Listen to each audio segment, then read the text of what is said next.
This is the iPhone 8 Plus from 2017. Since you are watching this video, I know you are definitely confused whether you should get this device. Well, I'll be telling you everything you need to know about this device and if you should buy this device or you shouldn't buy it in 2022. The image quality you get from this device camera is not bad even in 2022. So at the back of the device, you are getting a 12 megapixel wide angle lens and a 12 megapixel telephoto lens. So pictures I took so far with this device look good, and I'll say the cameras on this device will not disappoint you. And at the same time, it's also not the best camera out there, but it will still get a job done for you. And to even get the best shots, make it possible to find yourself in a good lighting condition. It really helps a lot.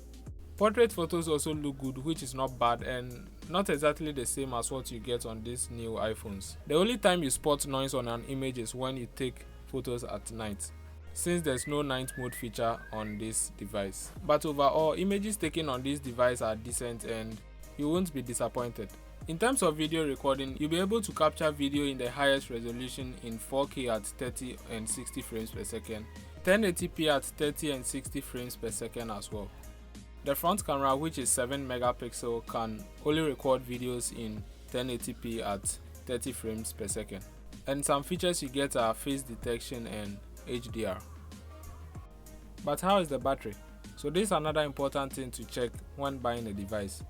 Oh, before we continue, please subscribe to the channel for more content, and yeah. The iPhone 8 Plus is powered with a 2691 mAh battery, which I guess most people will be worried about because new devices nowadays come with at least 4000 or 5000 mAh battery. But don't forget, this device is from 2017 and that does not say the battery life on this device will be bad. So for my usage, on a single charge, I could get around 5 to 6 hours of screen on time, even though the battery health is now at 89%. And this brings me to another important thing you need to check when buying a device from someone. So if you get something above 90 to 100, then you can consider it okay. But coming from 80 downwards or even 85 downwards might not be good for you. It is very necessary you get somewhere around 90 to 100. But there's another solution to that also. You can go in for a battery change and everything should be okay. For heavy power users always using their phone, I think you need to get yourself a power bank to support if you really want to be using this device. Speaking of power bank, this device also supports up to 15 watt fast charging and can do wireless charging too. So if you have any wireless charger at home lying down, you can use this to charge your device. So I'll say in terms of performance, you are still getting a crazy good performance from this device. It is currently running on iOS 15, meaning you are getting more optimization with bug fixes as well. Everything I did on this device during my use felt smooth, and the A11 Bionic chip I'll say still does a good job paired with the 3 gigs of RAM. For tasks like calls, social media browsing, web browsing and other light tasks run very smooth on this device. And also high demanding graphic games like PUBG as FAT9 also play well without any noticeable lag. With PUBG you can play in HDR, which is the max graphic settings for the iPhone 8 Plus, and in ultra frame rate. But you should know this will use more of your battery. For me, RAM management was good, but I think when you open too much apps in the background, then it starts to misbehave a little bit. The best way to prevent your device from slowing down is to close most apps in the background when you think you are not using them anymore. This iPhone 8 Plus comes with 256 gig internal storage, and if you think 256 gig is too much for you, then you can consider 128 or 64 gig internal storage to store your videos, pictures and other files. And oh, not to forget, this device will still get extra major software updates. Since it is running on iOS 15, it is likely to get iOS 16 and even maybe iOS 17, who knows. So in my opinion, I'll say performance is good on this device. Being able to unlock your device with just a press on the home button, Touch ID is a legendary feature you still get on this device. People still prefer it and they still wish they could get this feature on new iPhones, because with just a press on the home button, you can unlock your device as compared to Face ID, which you have to look on the screen, recognize your face, then you swipe up. Now the display on the iPhone 8 Plus is a 5.5-inch IPS LCD screen with a resolution of 1920 by 1080p. Even though this is a LCD display, it still looks good and you'll be able to watch most of your videos on here without any problem. This display also has a which makes your screen automatically adjust its color temperature according to your surroundings, and this is called True Tone, which you can enable in settings inside display. Okay, so I know most of you will be like the bezels are too big, but personally to me, I don't think it's a big deal here, and it even serves as a resting place for your fingers, if you get what I'm talking about, especially when watching videos in landscape mode, and this will prevent you from blocking some parts of the display.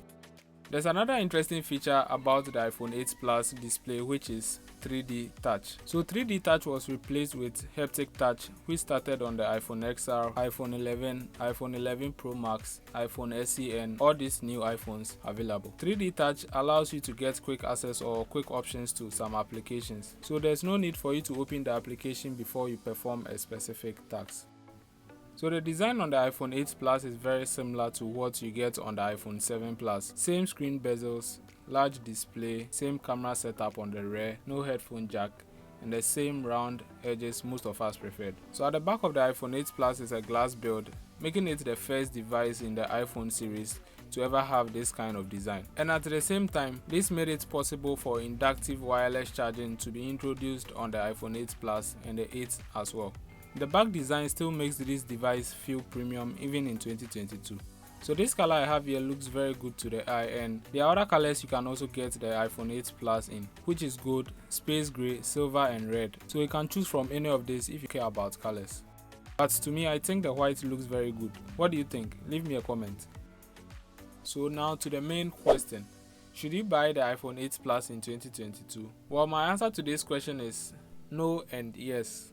Yes, you can go in for this iPhone 8 Plus if you still like the old design with the big bezels on the display, Touch ID, and how huge it feels in hand. It is still a good performing device, and maybe for the price you are getting it in a good condition.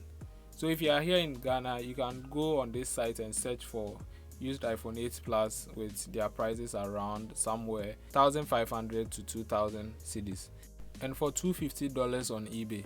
For no. On the other hand, you can choose the iPhone XR over the iPhone 8 Plus. The reason is, if you look through, you can get the iPhone XR for the same price as you get the iPhone 8 Plus. And another reason is you get a full screen display on the iPhone XR and also Face ID on this device, which is another secure way of unlocking your device. Upgraded chip and a slight increase in battery capacity. And I'm very sure it's going to get more years of software updates if you are planning on using the device for a long period of time.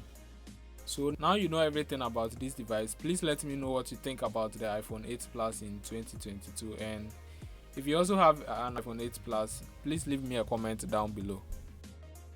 If you are still here, thanks for watching. Kindly subscribe to the channel for more videos like this, and I would appreciate if you drop a like on this video. Stay safe, and I'll see you soon. And don't forget to share this video with a friend or to someone thinking of purchasing this device in 2022.